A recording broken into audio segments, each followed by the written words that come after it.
وسنتوج إن شاء الله باحتفالات في الملعب الكبير للدار البيضاء في مباراة نهائية تاريخية إن شاء الله. إن شاء الله إن شاء الله داكشي اللي كنتحنا بنت إن شاء الله. هلا في دو غوت بنت إن شاء الله. وزير الخارجية الجديد نتاع الانقلاب الذاتي داخل الحكم العسكري الجزائري، أول ملف خذاه هو ملف الحدود التونسية، يعني حق تونس في صحرائها.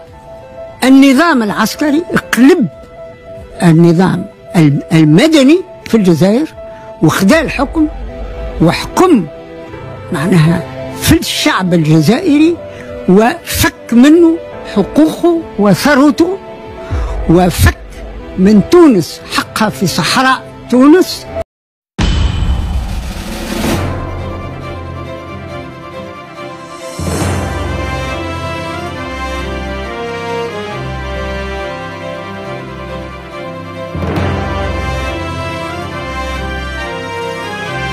وش هي مؤاخذتنا على الحكم العسكري؟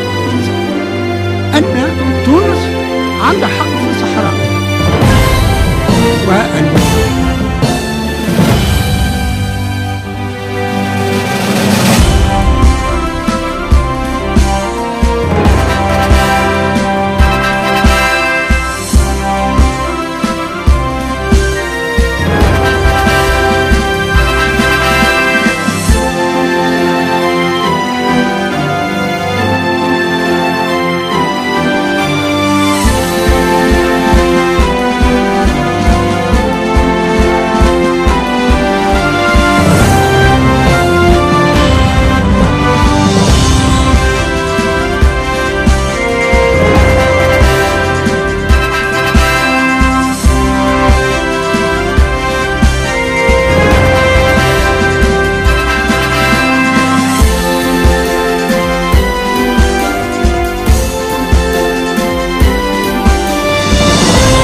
شاهد على هذا جمال عبد الناصر. وجمال عبد الناصر مرتين يحضر على لقاء ما بين حبيب بورقيبة وأحمد بن بلة، ويحث الاثنين باش يقول لهم بربي ما تخليوش نزاع تاع حدود.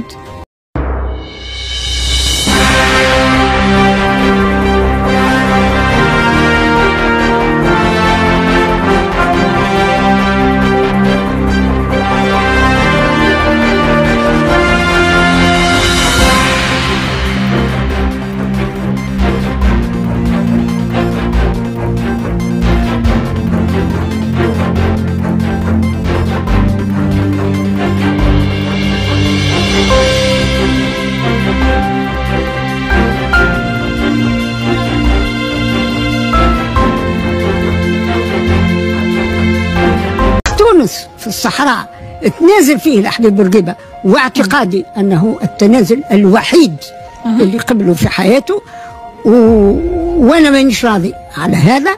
والوقت مفتوح، ويجي وقت اللي تونس تستعيد حقها في الصحراء. لدول الخليج العربية.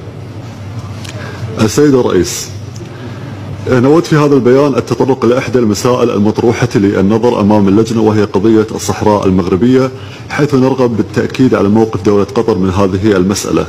الموقف الذي ينطلق من إيمان دولة قطر بتسوية الخلافات والمنازعات بالحوار والسبل السلمية، وتدعم جهود الأمين العام للأمم المتحدة ومبعوثها الشخصي السيد ستيفن دي مستورة الرامية إلى تيسير التوصل إلى حل سياسي دائم ومتوافق عليه في إطار العملية السياسية بإشراف الأمم المتحدة، وفقا لقرارات مجلس الأمن ذات الصلة، وآخرها القرار 2654 لعام 2022، وبما يضمن سيادة المملكة المغربية الشقيقة. وتعتبر دولة قطر أن مبادرة الحكم الذاتي التي تقدم بها المغرب هي مبادرة بناءة كأساس لأي حل واقع لهذه القضية، وكما ترحب بالجهود التي يقوم بها المغرب للنهوض بالتنمية الاقتصادية والاجتماعية في الصحراء المغربية، ونتطلع إلى نجاح العملية السياسية والتوصل إلى حل نهائي على نحو يخدم يخدم مصلحة كافة الأطراف ويصب في صالح تعزيز الأمن والاستقرار والتعاون في المنطقة.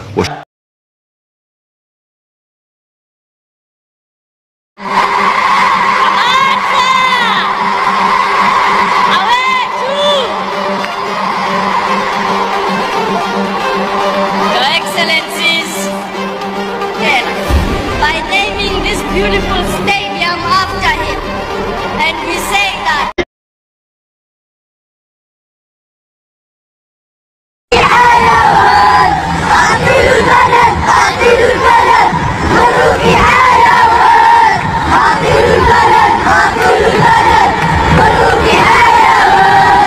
السلام عليكم ورحمة الله وبركاته. خوتي المغاربة الكرام، كيف ما شفتوا وصراحة غير كيعبروا لنا هاد الناس هادو على الكمية ديال الحقد تجاه الشعب المغربي، وكيبينوا لنا عاوتاني واحد الحاجة مهمة عاوتاني، أنه هاد البلد هادي ما فيها لا أخلاق لا تربية.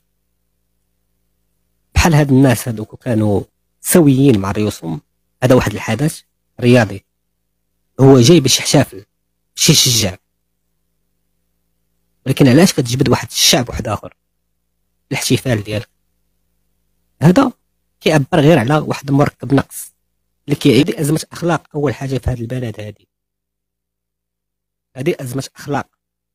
الشعب عايش بالبروباغندا، كله كذوب في كذوب. الشعب يتنفس كذبا بحالهم بحال الحكومة ديالهم. هذا الفيديو موجه لصحاب خاوة. يلا السلام عليكم. ديما مغرب الله الوطن الملك.